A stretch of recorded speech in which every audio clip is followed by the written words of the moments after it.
Bienvenue au Café de la Vérité. Ils vont être avec nous, puis ils vont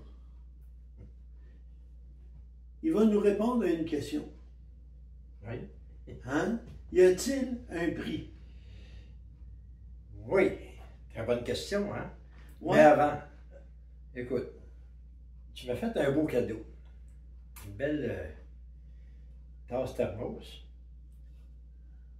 De quoi d'écrire ici, puis je vais vous le lire. Je vais vous le traduire, c'est écrit en anglais. Ça dit « Dieu m'a formé, le péché, lui, il m'a déformé. Mais le Seigneur Jésus, il m'a transformé. » Puis comme vous pouvez voir, il y a une croix ici avec un petit chemin étroit. Fait que, vraiment un très beau cadeau qui nous rappelle constamment ce que le Seigneur Jésus a fait. Alors, Et qu'il faut prendre toujours le chemin étroit. Oui. Alors, ce matin, moi, je veux vous traiter d'un sujet. Ça fait un petit bout de temps que je le lis. C'est de quoi de simple? Dans Matthieu 13, on retrouve 6 paraboles. Vous avez la parabole du semeur, la parabole de l'ivraie, du grain de moutarde, du champ avec un trésor, du marchand de perles et du filet de pêche. Parfois, une parabole n'a pas besoin d'être longue pour en dire grand. Puis si on considère l'ensemble de ces paraboles-là, il nous parle d'un sujet, c'est-à-dire le royaume de Dieu. Le royaume de Dieu est semblable à un semeur qui sortit. Le royaume de Dieu est semblable à un champ qui a été semé, puis pendant que le propriétaire dormait, l'ennemi est venu semer de l'ivraie au travers du blé, etc. Mais moi, ce qui m'a frappé, c'est le trésor caché. Trésor caché, là, il y a un verset. Ça dit, le royaume des cieux est semblable à un trésor caché dans un champ. L'homme qui l'a trouvé le cache de nouveau et dans sa joie, il va vendre tout ce qu'il a et achète le champ. Ça a l'air bizarre, un verset qui nous explique un peu c'est quoi le royaume des cieux. Dans le fond, si on se met un peu dans la circonstance, monsieur se promenait, il a passé au travers d'un champ puis il a trouvé un trésor. Sauf qu'il est conscient d'une chose. Le champ, c'est pas lui. Il aurait pu prendre le trésor puis partir son chemin comme si rien n'était. Mais, ça nous prouve qu'il y a encore de l'honnêteté au travers de ça. Alors, qu'est-ce qu'il a décidé? C'est qu'il l'a recaché. L'histoire ne nous donne pas les détails, mais il s'est sûrement informé de qui était le propriétaire, la valeur marchande des terrains à l'époque. Alors, qu'est-ce qu'il a fait? Ça nous dit qu'il est allé vendre tout ce qu'il y avait, puis il a acheté le champ. En achetant le champ, automatiquement, le trésor devenait sa propriété. Puis, qu'est-ce que le trésor lui donnait? Ça valait plus que la valeur du champ. OK? Savez-vous que dans la parole, il y a des lois parfois qu'on trouve bizarres. Est-ce qu'il y en a qui savent qu'il y a une loi qui s'appelle la loi du déchaussé? As-tu déjà entendu parler de ça? J'ai déjà entendu, oui. Tu vas aller voir dans le livre de Ruth, au chapitre 4. Ruth, Moi, je vais vous donner un peu l'image alentour de ça. Il y avait un homme du pays de Benjamin, je ne me trompe pas. Il y avait une famille en Israël. Lui et sa femme Naomi, ils ont parti, ils se sont en allés au pays de Moab. Ils sont partis avec les 2 garçons. Les 2 garçons se sont mariés. Son mari est mort. Les 2 garçons sont morts. Il n'y en a pas un qui avait des enfants. Et là, la famine a passé. Fait que Naomi a dit à ses filles, elle dit, écoutez, elle dit, vous êtes veuve, elle dit, vous êtes dégagées, elle dit, du serment que vous aviez fait. Elle dit, vous êtes encore jeune. Elle dit, retournez chez les vôtres. Elle dit, moi, je vais retourner dans mon pays. Mais il y en a une qui s'est attachée à sa belle-mère. Elle s'appelle Ruth. Puis, j'aime les paroles qu'elle a dit. Elle a dit à Ruth, elle dit, écoute, dans le fond, elle aimait tellement sa belle-mère, elle dit, ton pays va être mon pays désormais. Elle dit, ton Dieu va être mon Dieu. Elle voyait que la façon que Naomi agissait, elle avait quelque chose par rapport au Dieu d'Israël. Alors, elle a suivi sa belle-mère.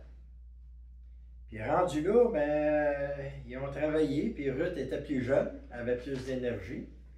Fait qu'elle est allée travailler dans un champ d'un dénommé Bose ou Boaz, dépendant des versions. Et puis finalement, ben, elle est tombée, coupé court, elle est tombée amoureuse. C'est plutôt lui qui est tombé amoureux de cette fille-là. Il s'est informé.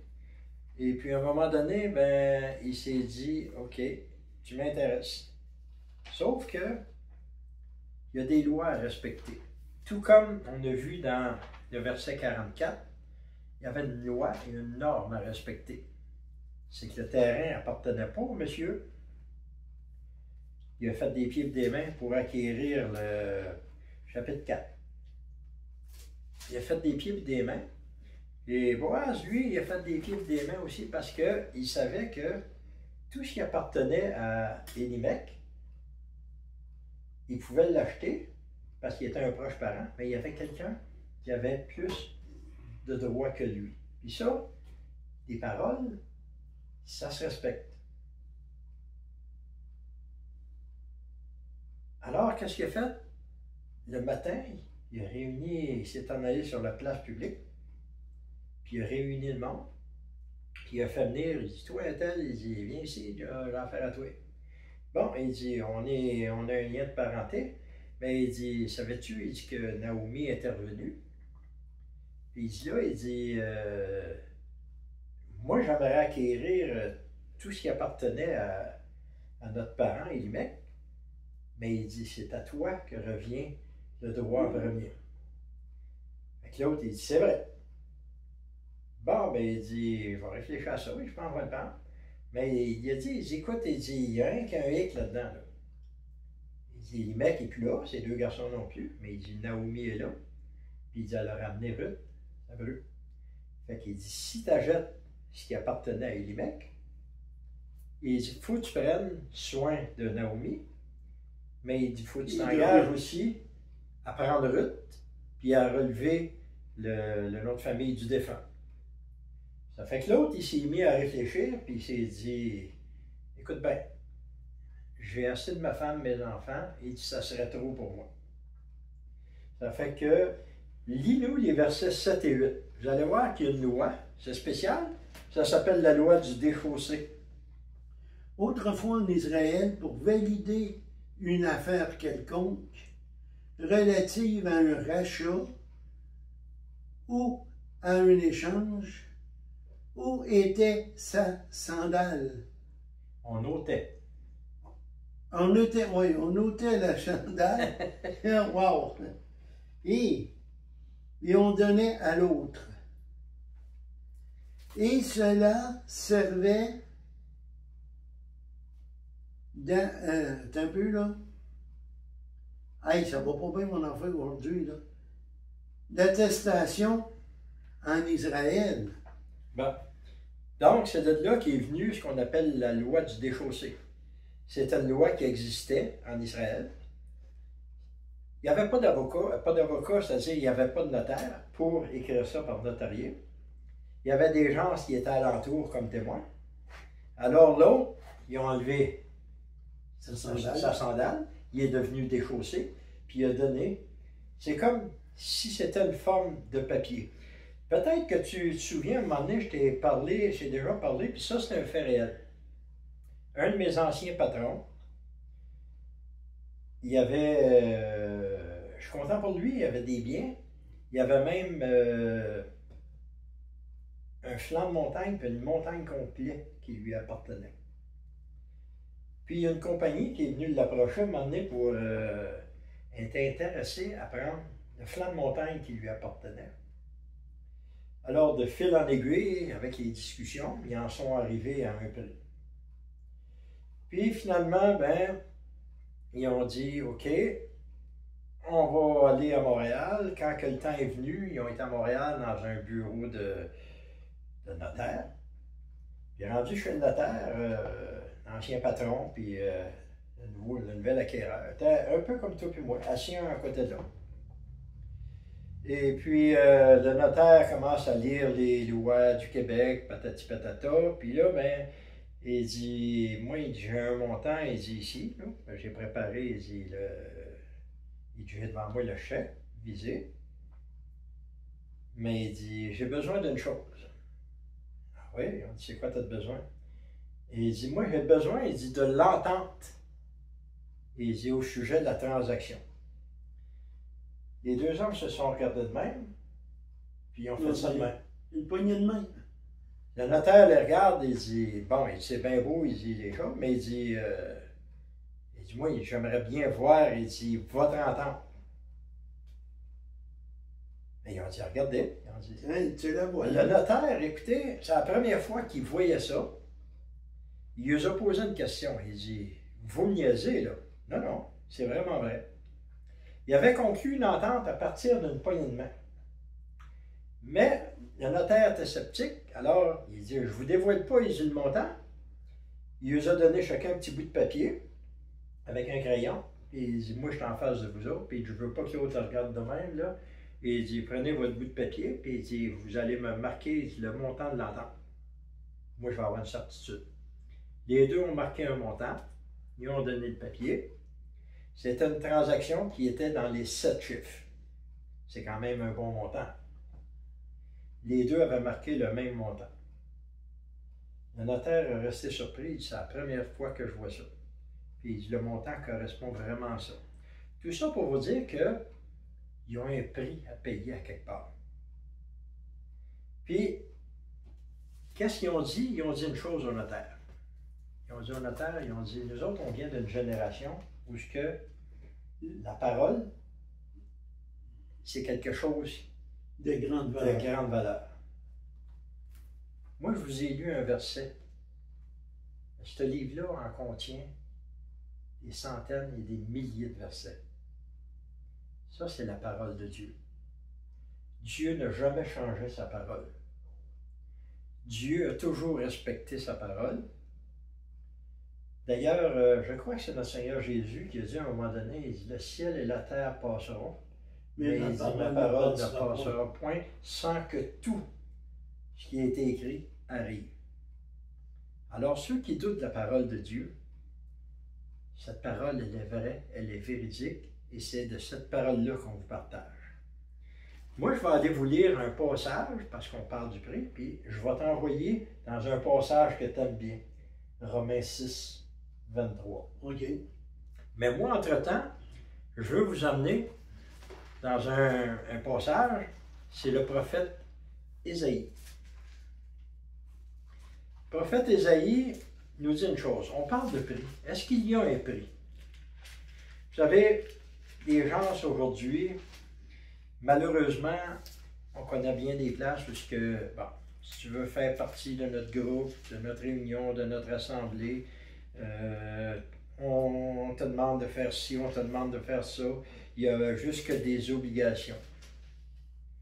Mais Dieu, lui, a fixé quelque chose. Dieu a pensé à toutes les classes de la société. Si jamais vous êtes intéressé à comprendre qu'est-ce qu'il y a dans la parole, c'est qu'à quelque part, vous avez une soif. Si vous avez cette soif-là, Dieu va vous révéler des choses. Puis si vous ne l'avez pas, peut-être qu'aujourd'hui, le passage que je vais vous dire va vous inciter à avoir cette soif-là. Alors, je vais vous lire dans le chapitre 55 du prophète Ésaïe, les 8 premiers versets. Et vous allez voir comment ça commence. Ô vous qui avez soif, venez vers les eaux. Même celui qui n'a pas d'argent. Voyez-vous que Dieu pense encore, c'est toujours valable ça aujourd'hui. Dieu pense à toutes les classes de la société. Ceux qui pensent que l'Évangile est réservé juste à ceux qui ont de l'argent, non. Il dit, viens ici. Il dit, même celui qui n'a point d'argent. Alors, si tu écoutes ça aujourd'hui, peut-être que c'est ta position à toi. Peut-être que tu travailles au salaire minimum. Peut-être même que tu es sur l'aide sociale ou les secours de dernières instances, dépendant comment est-ce que les pays appellent ça. Peut-être même que tu es un itinérant. Peut-être que tu vis même avec une maigre pension que le gouvernement ou l'État te donne. Mais si c'est le cas, le Seigneur, il dit, même celui qui n'a point d'argent. La tournure de phrase est curieuse ici. Venez acheter et manger. Venez acheter du vin et du lait. Oh! Comment veux-tu acheter si tu n'as rien pas d'argent? Mais le Seigneur, il dit, viens l'acheter sans argent et sans rien payer. Des fois, peu importe ta condition, on voit ça souvent des squatteurs du monde qui sont des itinérants, ils quittent de l'argent. Mais il dit, pesez l'argent. Il dit, pourquoi pesez-vous de l'argent pour ce qui n'est pas du pain? Il dit, pourquoi peinez-vous pour ce qui ne rassasie pas? Ça veut dire que tu travailles toute ta vie. Des fois, tu travailles pour te ramasser un fonds de pension, puis au bout de la ligne, tu n'es pas rassasié. Il dit, pourquoi tu le fais? Ça ne veut pas dire d'arrêter votre ouvrage, non. Mais il dit, écoutez-moi donc et mangez ce qui est bon. Donc, le Seigneur a une bonne nourriture à vous donner. C'est ça que ça veut dire.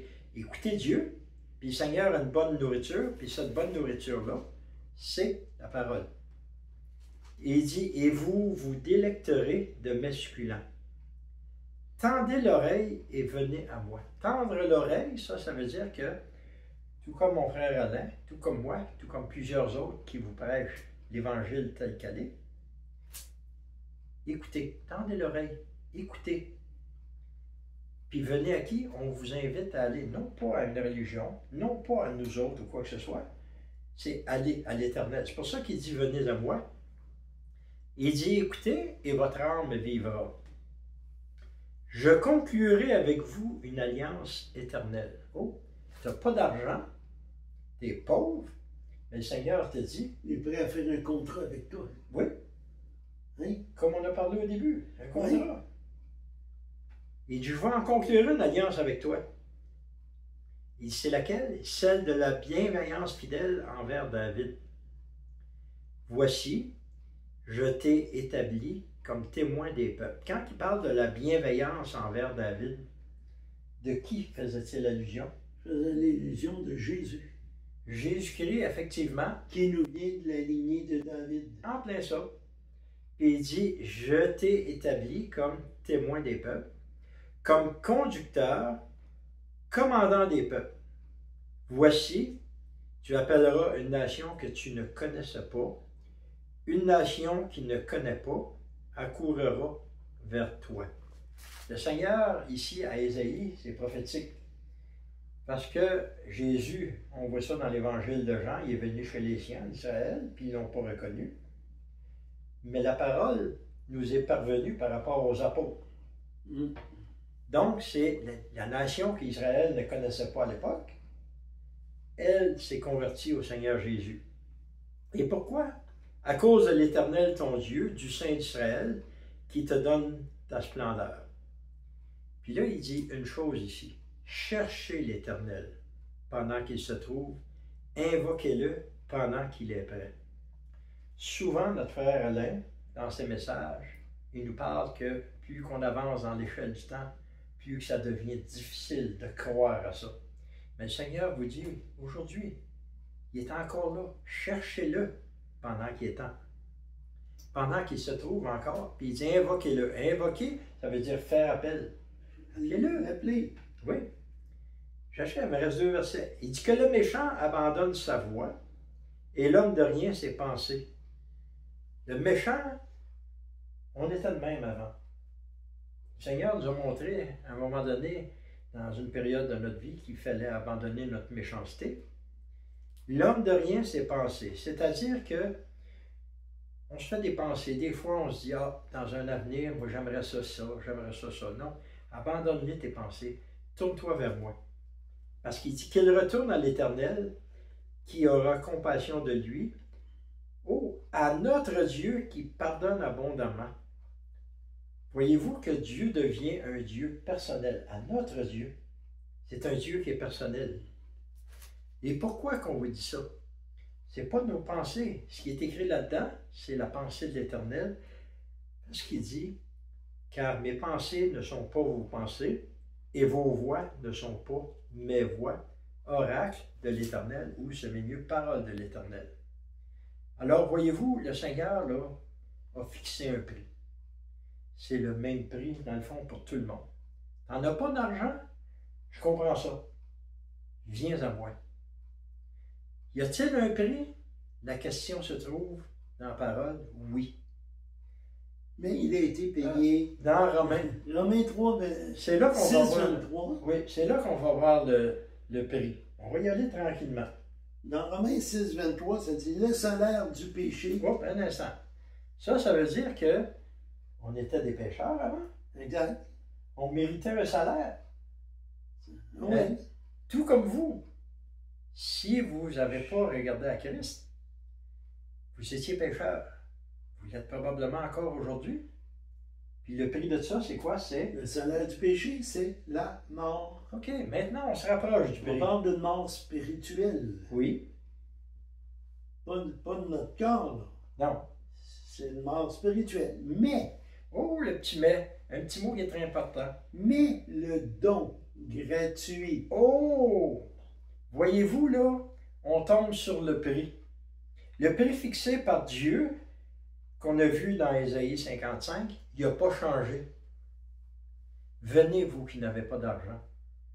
Il n'y en a pas, de rien. Mais Alain vient de lire le don gratuit. Vous cherchiez un prix? Le prix, c'est gratuit. Gratuit. C'est gratuit. Et quel est ce don-là? Et le don gratuit de Dieu, c'est quoi? C'est la vie éternelle. Oh! En qui? En Jésus-Christ, notre Sauveur. Alors, voyez-vous que tout au long de la parole, depuis le début de la création de l'homme, Dieu avait déjà fixé un prix. Puis pour payer le prix, Jésus-Christ est allé à la croix pour vous. C'est là qu'on vous invite à aller. On ne peut pas retourner dans ce qu'il y en a qui appellent des machines à remonter le temps. Non, mais la Bible nous fait remonter le temps. Elle nous emmène jusqu'à Jésus-Christ. Puis c'est là que Jésus est allé, à la croix, pour payer le prix de notre rançon. La rançon, c'est le péché. Puis Jésus a payé un fort gros prix. Alors si vous cherchez un prix, dites-vous bien une chose, c'est qu'il y en a un qui a payé le prix pour vous. Puis c'est ça qu'on vous prêche, c'est ça qu'on vous annonce, que c'est Dieu qui a payé le prix par son Fils, Jésus-Christ. Allez voir Éphésiens 2,8 va vous dire la même chose. Un don, c'est un cadeau. Si tu veux, si moi je te donne un cadeau, oui, faut que tu l'acceptes. Oui. Et c'est ça ici. Reconnaissez que vous êtes pécheur. Reconnaissez qu'il y a un seul chemin, c'est Jésus-Christ.